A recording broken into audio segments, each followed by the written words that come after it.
Hello humans, this is Jason, and today I'm going to try playing Rogue Planet from Bombshell Games, written by Brent Spivey.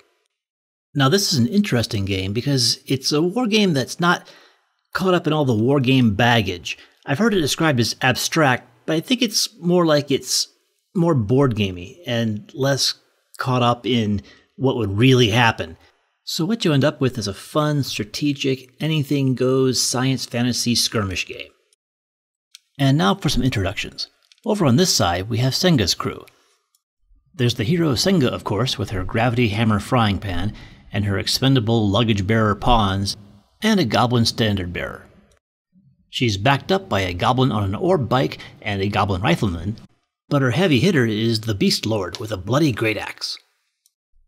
On the other side is Verdun's team, which consists of Verdun, with his bodyguard Izzy, fire support Blue, and his alien pet Thing. In support, he's got a squad of droids and the DP9 heavy weapons platform. These are just some models I had in my collection. You can pretty much use anything you want. Based on the composition of your force, each side gets an amount of energy, represented by those little white beads, that they can use to buy off damage during the fight. Alright, let's do this thing then. Every round starts with an action roll. Both sides roll a d6 to see how many action points they get. After the first turn, you can just default to 3, but I always forget to do that. Also, Senga's standard bearer lets her roll 2 dice and keep the best, which in my experience is crazy powerful and awesome. So, Senga gets a 2 and a 3, and Verdun gets a 4. Now, because Verdun rolled higher, he gets to choose who goes first. And he's going to go ahead and take the first turn himself. So to start off, we'll spend an action point. Then I'll move this guy in a straight line as far as I want until he is interrupted by an enemy or an object.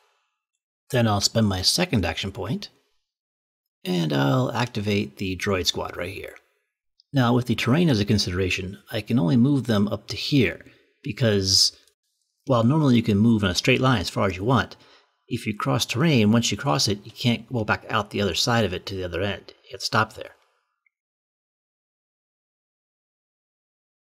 Okay then, with this third action point, Verdun is going to move up here in contact with this container.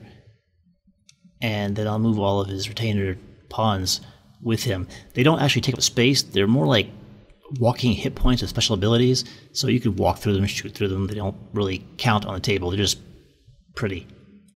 Now with my final action point, I'm going to have the droid squad move up here next to this container. Now, they can't come into contact with this container because they cross this terrain edge here, and the penalty for being slowed down is not being able to come into contact with other terrain features or enemies.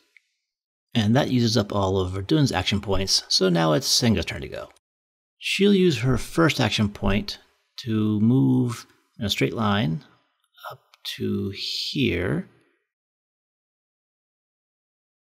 And I move her pawns up to hang out with her. Again, they don't take up space, they're not really on the board, they're just glorified tokens.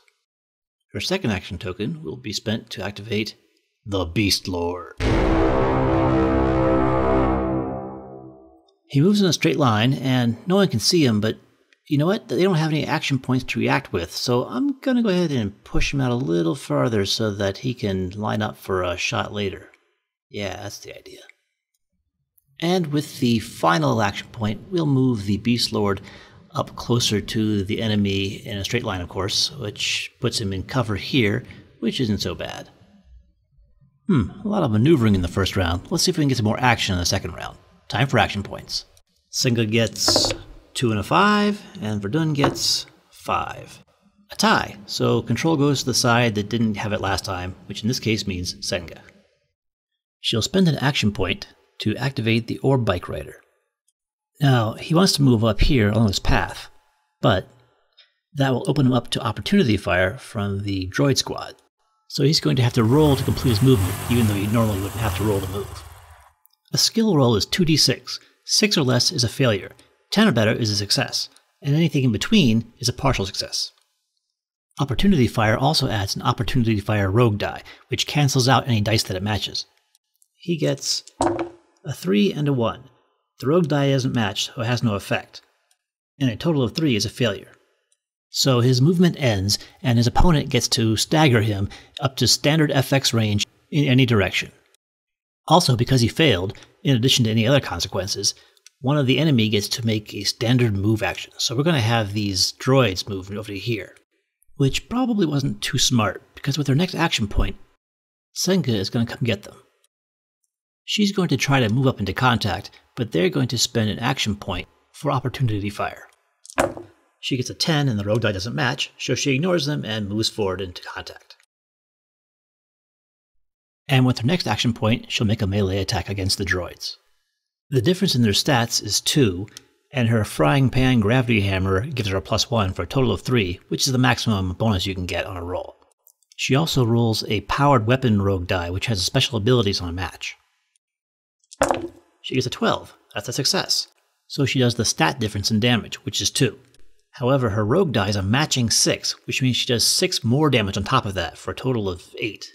Squads don't use energy, they just lose one guy per damage, so that's all of them.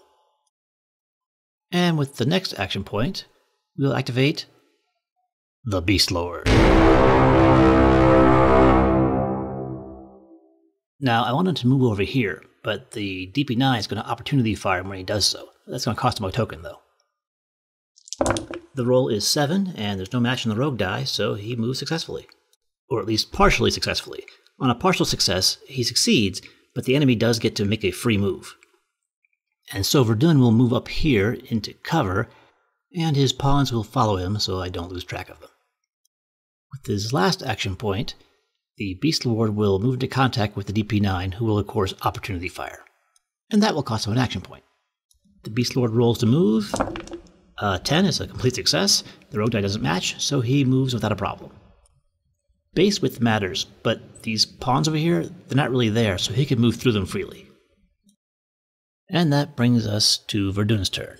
He'll spend an action point to activate the DP9, and it will try to stab the Beast Lord. The stat difference is -2, and with no other modifiers, that gives him a 6. That's a failure, so the Beast Lord hits the DP9 for the stat difference of 2. I don't want to lose the DP9 just yet, so I spend the 2 energy to save him. And that takes us to the next round. Senga gets 6 and a 2 for 6, and Verdun gets a 5. Senga will go first and spend an action point to activate the Beast Lord, who will attack DP9 here. He rolls at +2 and gets an 8, a partial success. A partial success only does 1 damage versus DP9's heavy armor, so I have to spend 1 energy to save him. A partial success also gives the enemy a free move, so I'm going to move Verdun and move him into contact with the Beast Lord. This seems to be working, so the Beast Lord will attack again. He gets the same +2 as before, but -1 for Verdun on his back, and he gets a 9. That's 1 point of damage to DP9, which I'll pay for with an energy. Technically, that partial success gives Verdun a free move, but he has nobody to move right now. Here's where I activate Senga, but totally forget to pay for her activation points until after I've moved her twice. So Senga spends an action point to run up the middle here. However, DP9 wants to opportunity fire, so I have to stop her back here earlier on the path. And that costs him an activation point, because he's not a cheater like Senga is. She rolls to move.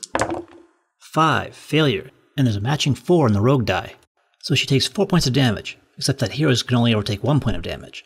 And that damage is paid for in pawns, not energy, so that poor luggage bearer dies. And Senga is staggered 1 standard FX into this difficult terrain. Senga then forgets to spend another activation point to move up on the DP9, who will of course opportunity fire again. He also forgets to spend an activation point, and she scores a 12 with no rogue die match.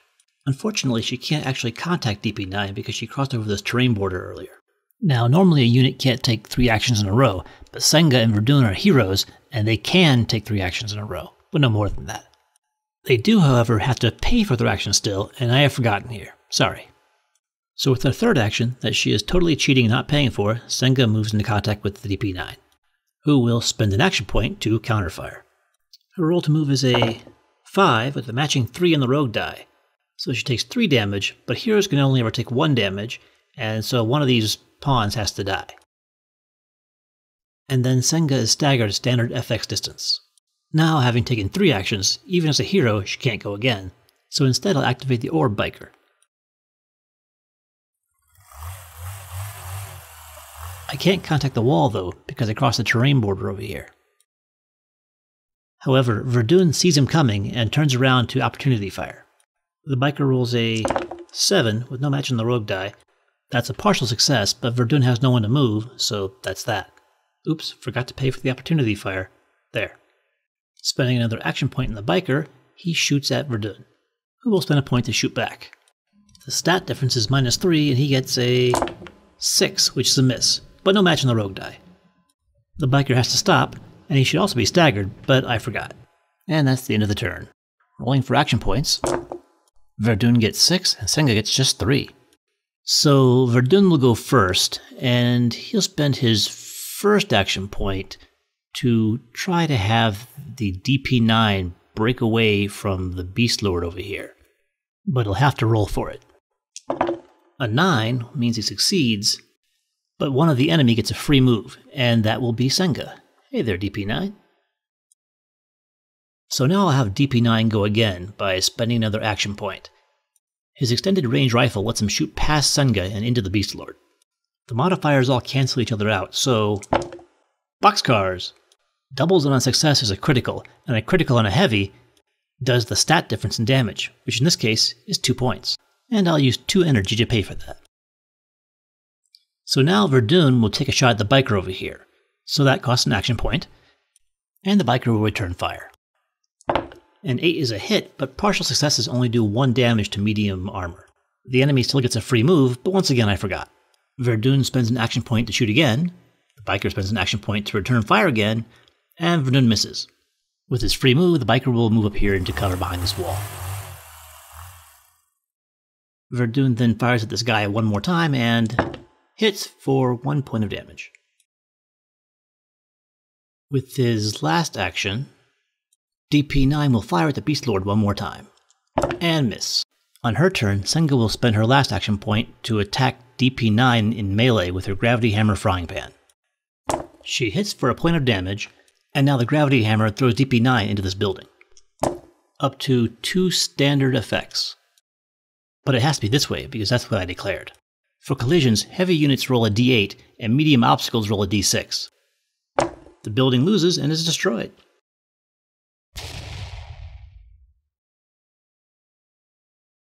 Next turn, they both get 6 action points. Senga wins the initiative, but lets Verdun go first.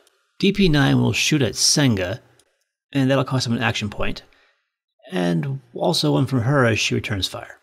He'll also spend another point to go full auto for +3. That's a miss, and a match on the rogue die hits him for 5 damage, and with no energy left to soak that, he is destroyed. As for the mission endgame rules, with all of his minions destroyed, Verdun loses. And that's Bombshell Games' Rogue Planet. Now I've got to see what other games I can play. Don't forget to subscribe. Gisela Vido.